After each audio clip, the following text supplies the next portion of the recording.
Welcome to a quick warm-up and mobility session.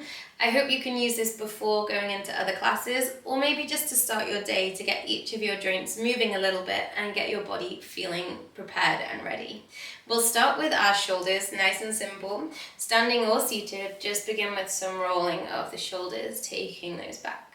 We're going to slow this right down, and we're going to inhale as we lift the shoulders and exhale as we allow them to settle.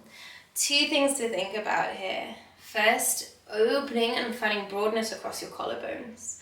So finding that nice width across the front of the chest and shoulders.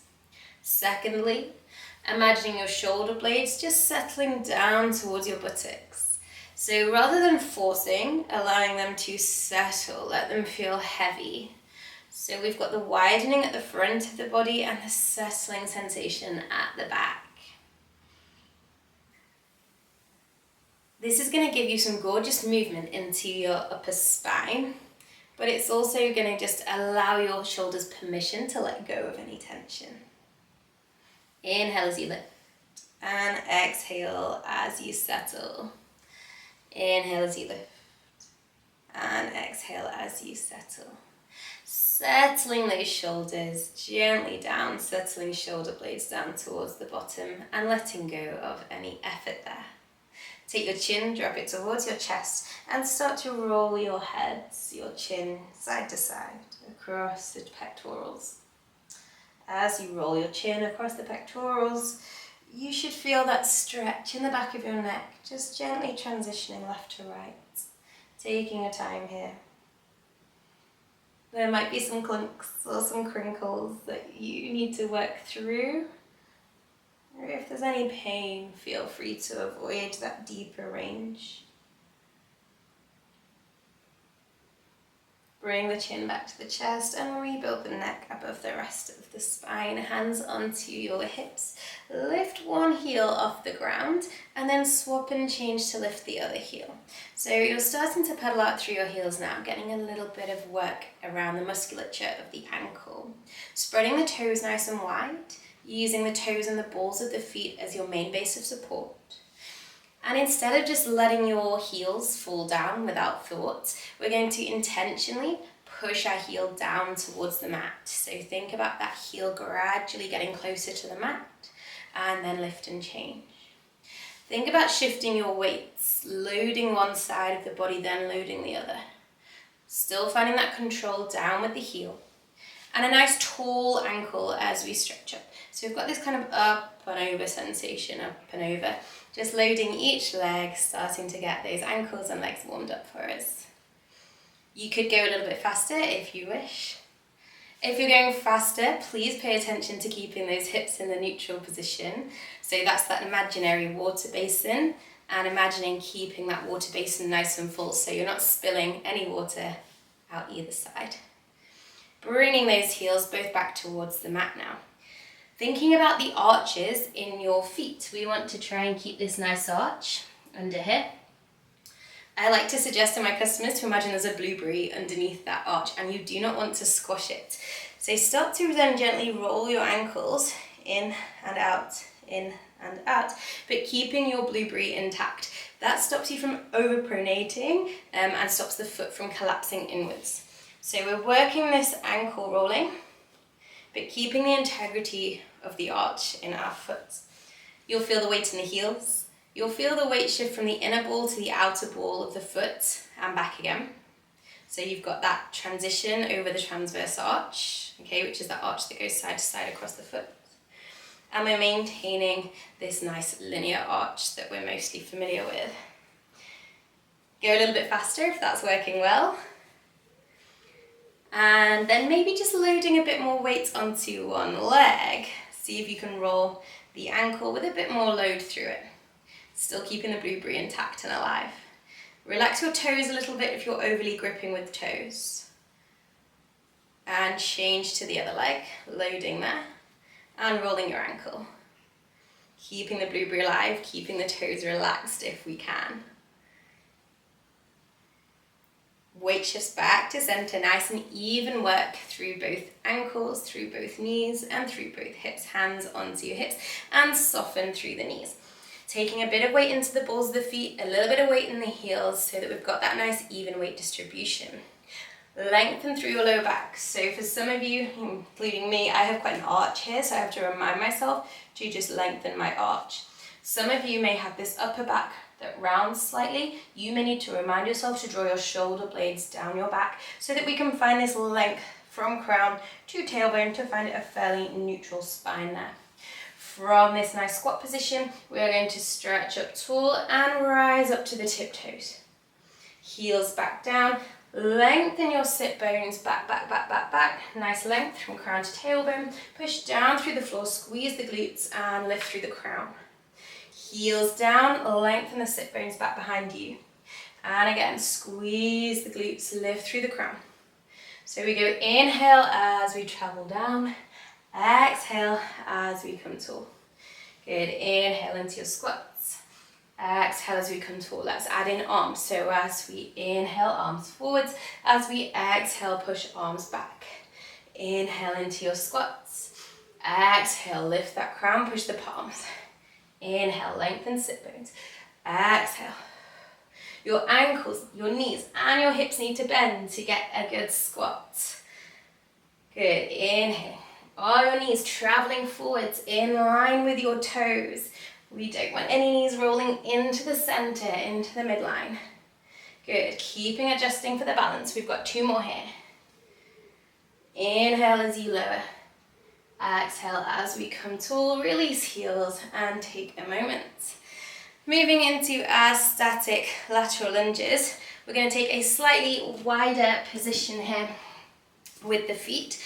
So if you can take them wider than your hips, toes will naturally turn out. That's absolutely fine. We're happy with that. Hands on the hips. Are the blueberries still underneath your arches? And start to gently open your knees. Now we're not trying to get as low as we can. We're trying to get a neutral pelvic water bowl. So keep your pelvis in neutral there. We're going to take a little sway over to one side. So straightening one leg, bending the other.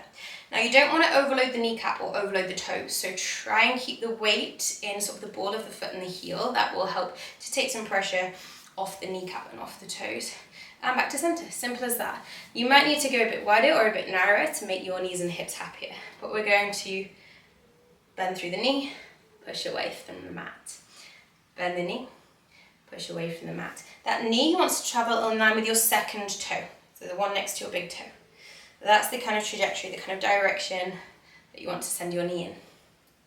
Now to make this a little bit tougher, I'm going to ask you, can you keep your belly button forward facing and still get your knee that wide? Maybe, maybe not.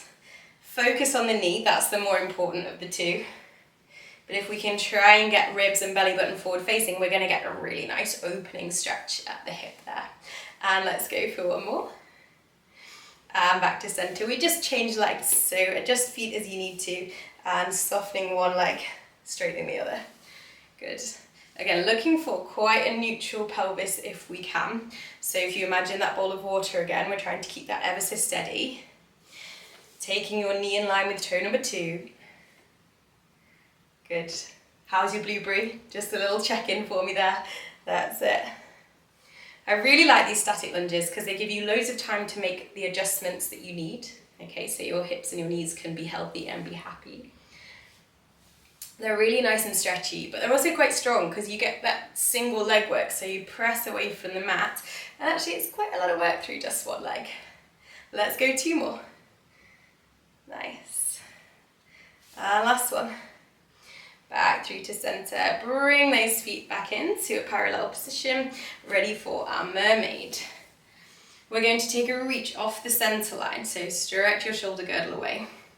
Reach up and over, find that nice side stretch. Careful not to round your arm here. Try and keep a nice open collarbone, open chest, and from there you're going to take it all the way around, dive into your forward fold.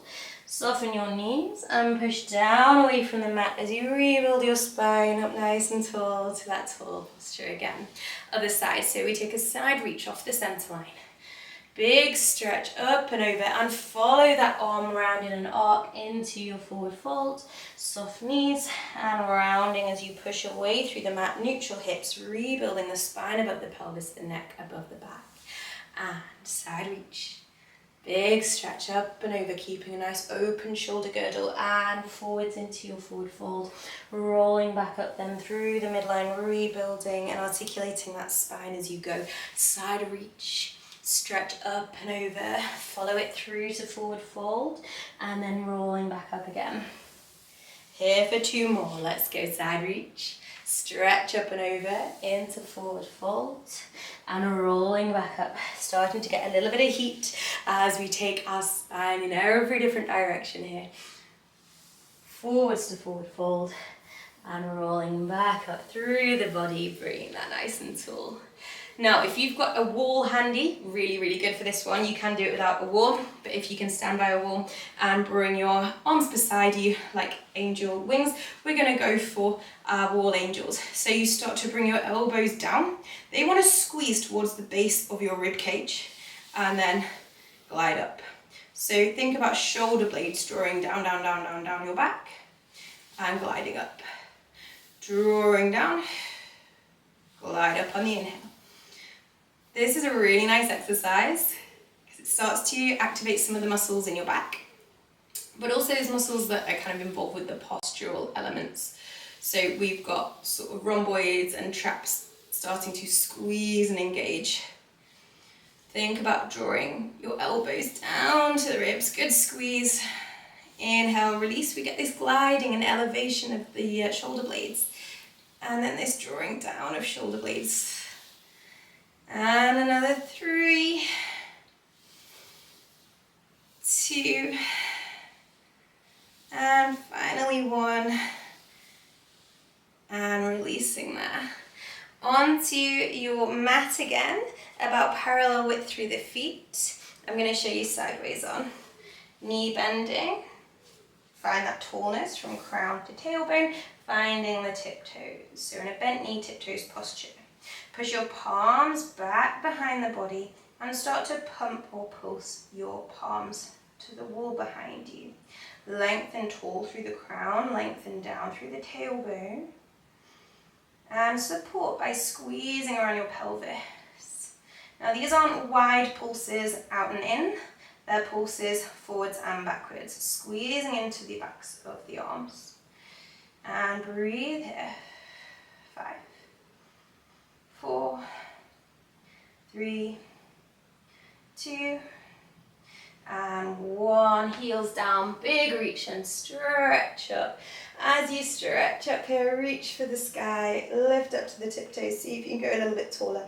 If you need to take a bit of a step around to kind of stop yourself falling, please do. And then gently releasing back to center and release your arms beside your body.